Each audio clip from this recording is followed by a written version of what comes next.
They say the American market is a gold mine for European entrepreneurs, but how do you stand out in the competitive landscape?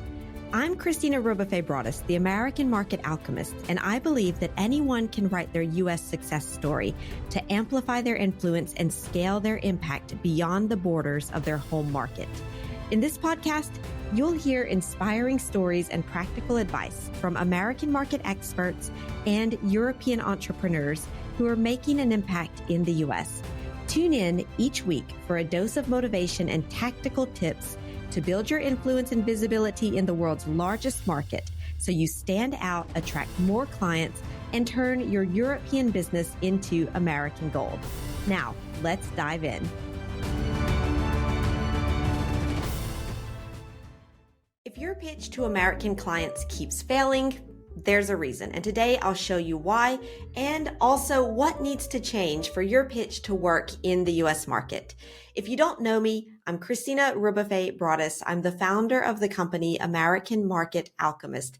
We're a training and consulting company that helps European entrepreneurs get American clients by breaking down the cultural, language, and the mental barriers that are stopping them from increasing their visibility, their value, and their network in the US.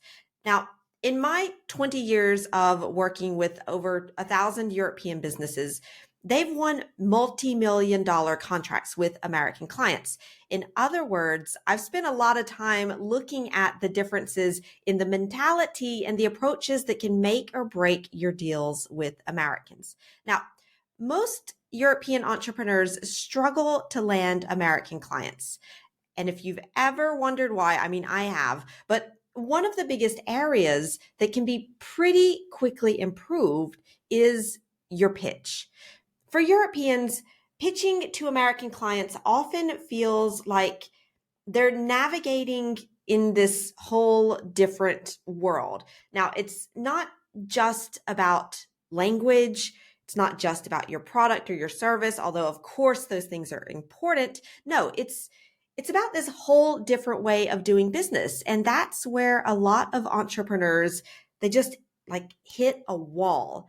Now, the first thing to think about is the expectations. What do my American clients expect?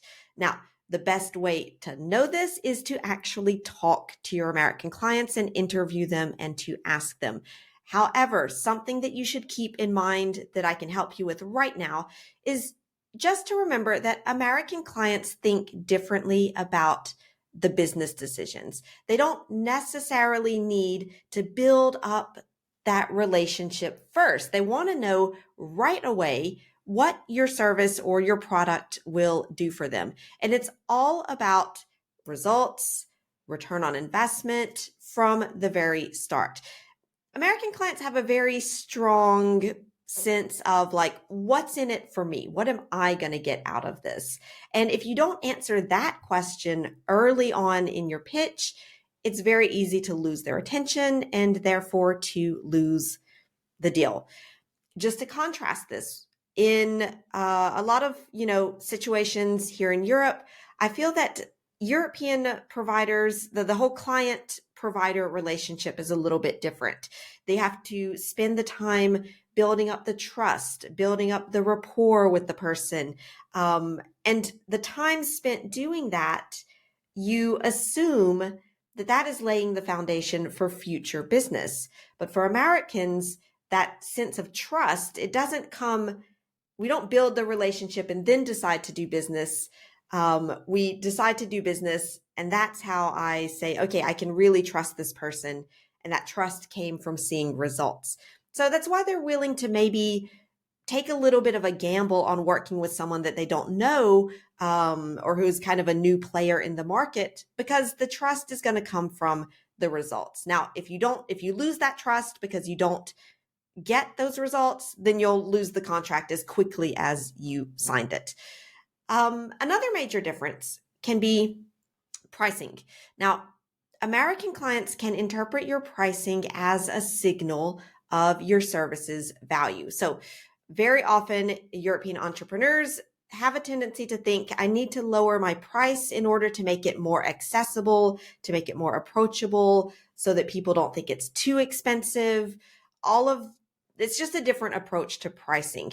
But to American clients, low pricing can imply lower quality and therefore less confidence in your ability to get them the results that they're looking for. For Americans, pricing reflects how strongly you believe in your value. So if you don't believe in your value, why would they believe in your value?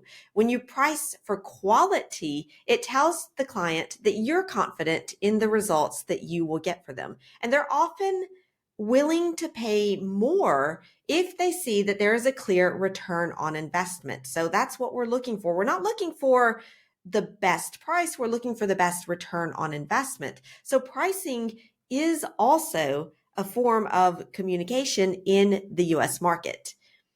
Now, the third point that I want to talk about is your credibility. Let's talk about credibility. Credibility is built on proof, not on size. Yeah, like we say, size doesn't matter.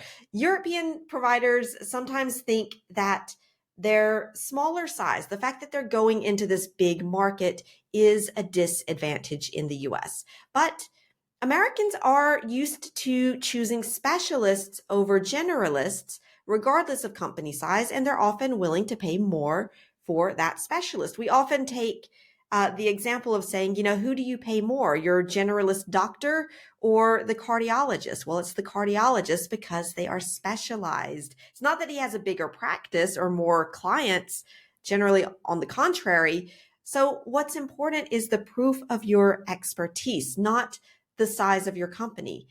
Now, for American clients, and I feel like that this is also true for European clients. This is not a big difference, but it is something that is important to keep in mind. And that is social proof, testimonials, case studies, specific results with numbers if you are able to quantify it. All of that is also going to help establish your credibility and your trust. So if you can show that others have benefited from your solution, and even better, if you can show that other American clients have benefited from your solution in measurable ways, American clients will see that as a very strong marker of credibility.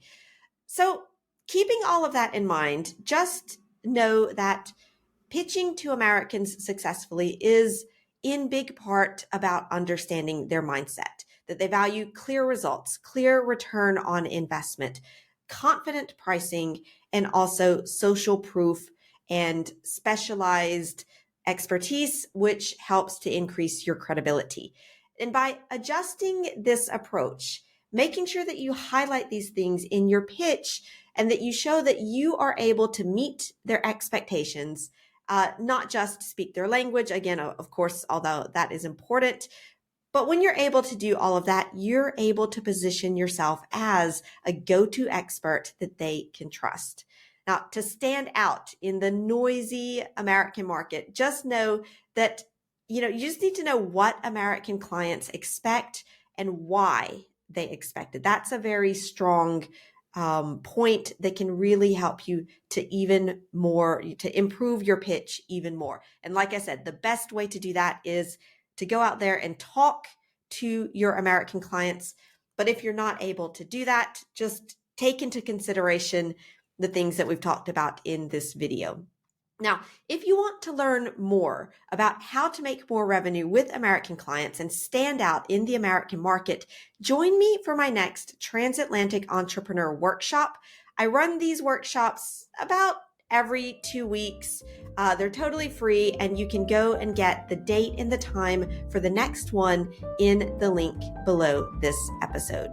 Now, go out there, be bold, stand out, and let's show the world what you're all about. Thanks for listening to the American Market Alchemist podcast. If you're ready to amplify your influence and scale your impact in the U.S. market, become a member of my newsletter community. You'll get weekly tips on LinkedIn strategy, personal branding, and digital marketing to write your U.S. success story. The link to get the newsletter is in the show notes. I'm Christina Roba-Febradis, and I'll talk to you next time.